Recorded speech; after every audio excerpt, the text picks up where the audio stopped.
ಅಥಣಿ ತಾಲೂಕಿನ ಸರ್ಕಾರಿ ಆಸ್ಪತ್ರೆಯ ಡಾಕ್ಟರ್ಗಳು ಏನೇ ಹೇಳು ತುಪ್ಪ ತಿನ್ನೋಣ ಅಂತ ಮಾಡುತ್ತಿದ್ದಾರಂತೆ. ತಾಲೂಕು ಆಸ್ಪತ್ರೆಯ ಕರ್ಮಕಾಂಡ ಭಾಗ 6.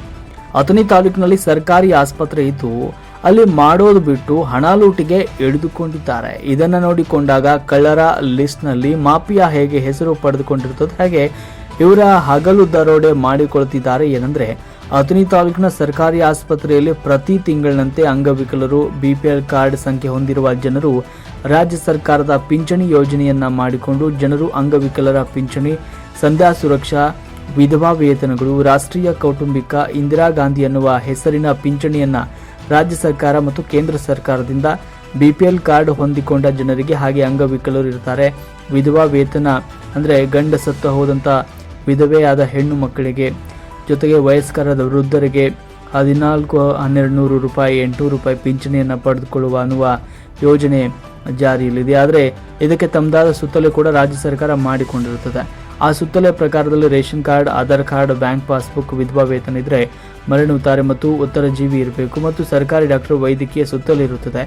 ಇದು ಒಂದು ಸುತ್ತೋಲೆ ಇಟ್ಕೊಂಡು ಸರ್ಕಾರಿ ಡಾಕ್ಟರ್ಗಳು ಕೈಚಳಕ ತೋರಿಸುವ ಕೆಲಸ ತುಂಬ ನಡೆದಿರುತ್ತದೆ. ಅಂಗವಿಕಲರ ಮೆಡಿಕಲ್ ಸರ್ಟಿಫಿಕೇಟ್ ಪಡೆಯಲು 5,000 ಮತ್ತು ಸಂಧ್ಯಾ ಸುರಕ್ಷಾ ಮೆಡಿಕಲ್ ಕಾಪಿಗೆ 4,000 ಅಂತೆ, ವಿಧವಾ ವೇತನ ಮೆಡಿಕಲ್ ಪಡೆಯಲು 3,000, ಇಂದಿರಾ ಗಾಂಧಿ ಪಿಂಚಣಿ ಮತ್ತು ರಾಷ್ಟ್ರೀಯ ಕುಟುಂಬ ಪಿಂಚಣಿಗೆ 2,000 ಅಂತೆ. ಹೀಗೆ ಬಂದ ಜನರ ಹತ್ತಿರ ಲೂಟಿ ಮಾಡುತ್ತಾ ತಮ್ಮ ಅಂತರಾತ್ಮದಲ್ಲಿ ತಮಗೆ ಅನ್ನುವ ಒಂದು ಹೋಟೆಲ್ಗಳಲ್ಲಿ ಮೆನು ಕಾರ್ಡ್ ಇರುವಂತೆ ಮೆನು ಕಾರ್ಡ್ ಮಾಡಿಕೊಂಡಿದ್ದಾರಂತೆ.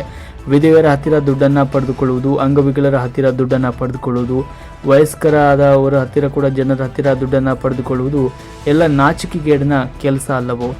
ಇವರಿಗೆ ರಾಜ್ಯ ಸರ್ಕಾರದಿಂದ ವೈದ್ಯಕೀಯ ಡಾಕ್ಟರ್ಗಳಿಗೆ ಸಾಕಷ್ಟು ವೇತನ ಇದ್ರೂ ಕೂಡ ಜನರ ಹತ್ತಿರ ಲೂಟಿ ಮಾಡುವುದು ಅಂದರೆ ಇದು ಎಲ್ಲೋ ನಾಚಿಕೆ ಕೆಲಸ ಅಂತ ಜನರು ವೈದ್ಯಕೀಯ ಡಾಕ್ಟರ್ಗಳಿಗೆ ಶಾಪ ಹಾಕ್ತಿದ್ದಾರೆ. ಇದು ಒಂದು ಗೋಳಾದರೆ, ಮೊದಲ ರಾಜ್ಯದಲ್ಲಿ ಸರ್ಕಾರಿ ಕನ್ನಡ ಶಾಲೆಗಳಿದ್ರೂ ಕೂಡ ನಮ್ಮ ಭಾರತೀಯ ಪ್ರಜೆಗಳು ಖಾಸಗಿ ಶಾಲೆಗಳಿಗೆ LKG UKG ಹಿಡಿದುಕೊಂಡು ಡಿಗ್ರಿವರೆಗೂ ಖಾಸಗಿ ಶಾಲೆಗಳಲ್ಲಿ ದುಬಾರಿ ದುಡ್ಡನ್ನು ಕೊಟ್ಟು ಸಾಲು ಸೂಲ ಮಾಡಿ ಮಕ್ಕಳಿಗೆ ವಿದ್ಯಾಭ್ಯಾಸ ಕಲಿಸಲು ಭೂಲೋಕದ ಬ್ರಹ್ಮ ವಿಷ್ಣು ಮಹೇಶ್ವರ ನೆನಪಿಗೆ ಬರ್ತಾರಂತೆ.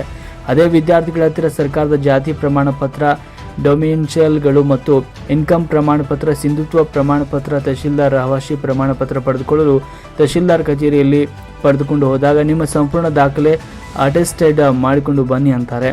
ಬಡತನ ರೇಖೆಯಲ್ಲಿ ಇರುವ ವಿದ್ಯಾರ್ಥಿಗಳು ಸರ್ಕಾರಿ ಗೆಜೆಟೆಡ್ ಡಾಕ್ಟರ್ ಹತ್ತಿರ ಹೋದ ಸಂದರ್ಭದಲ್ಲಿ ಹೇಗೆ ಜೆರಾಕ್ಸ್ ಮಷಿನ್ ಒಂದು ಪ್ರತಿಗೆ 2 ರೂಪಾಯಿ ಅಂತ ತಗೊಳ್ತಾರೋ ಅದೇ ರೀತಿ ಒಂದು ಪ್ರತಿಗೆ 10 ಪೇಜ್ ಇದ್ದರೆ ಒಂದು ಪೇಜ್ಗೆ 20 ರೂಪಾಯಿ, ಪ್ರತಿಗಳು ಹೆಚ್ಚು ಇದ್ದರೆ 10 ರೂಪಾಯಿಗಳು ಕನ್ಸೆಷನ್ ಮಾಡುತ್ತೇವೆ ಅಂತ ಹೇಳಿಕೊಂಡಿರುವ ಬರುವ ವಿದ್ಯಾರ್ಥಿಗಳ ಹತ್ತಿರ ದುಡ್ಡನ್ನು ಪೀಕ್ತಿದ್ದಾರಂತೆ.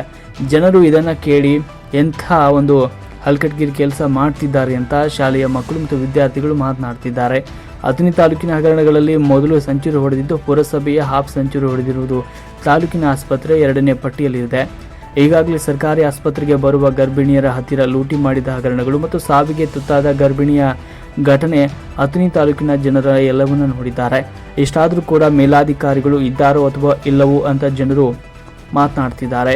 ಅದೇನೇ ಗೋಳಾಟ ಇರಲಿ, ತಾಲೂಕಿನ ಜನರು ಆಸ್ಪತ್ರೆಯಲ್ಲಿ ಡಾಕ್ಟರ್ಗಳ ಆಟ ಹೀಗೆ ನಡೆದರೆ ಒಂದು ದಿನ ಪೊರಕೆಯಿಂದ ತಪ್ಪು ಮಾಡುವ ಲಂಚ ಬಡುಕ ಡಾಕ್ಟರ್ಗಳಿಗೆ ಶಿಕ್ಷೆ ನೀಡ್ತಾರೆ ಎನ್ನುವ ಮಾತು ಕೂಡ ಸಾರ್ವಜನಿಕ ವಲಯದಲ್ಲಿ ಕೇಳಿ ಬರ್ತಾ ಇದ್ದು ಮುಂದಿನ ಸಂಚಿಕೆಯಲ್ಲಿ ಮತ್ತಷ್ಟು ಹಗರಣಗಳನ್ನು ಕಾದು ನೋಡಿ.